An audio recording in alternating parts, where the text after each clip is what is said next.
নদীর স্রোত আর কালবৈশাখীর ঝড় কাউকে ক্ষমা করে না। সুপ্রিয় দর্শক, কথা বলছি চিকলি নদীর একটি ভয়াবহ ঘটনা নিয়ে। আফ্রিকান একটি প্রবাদ বাক্য রয়েছে, শান্ত নদীও অসতর্ক সাঁতারুকে ডুবিয়ে মারতে পারে। শান্ত ও স্থির পানি যে সবসময় বেশি বিপজ্জনক এবং গভীর হতে পারে তা এই নদী দেখে বোঝা যাচ্ছে। আজকে এই নদীতে পড়েই একজন মানুষের মৃত্যু ঘটেছে। নদীটি চিকলি বাজারের পাশেই অবস্থিত, যাকে চিকলি নদী নামে সবাই দেখে থাকে।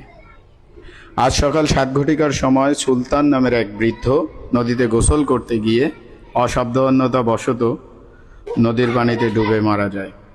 পরবর্তীতে উদ্ধারকর্মীরা অনেক খোঁজাখুঁজির পর সেই মৃত লাশকে নদীর গভীর থেকে তুলে আনে।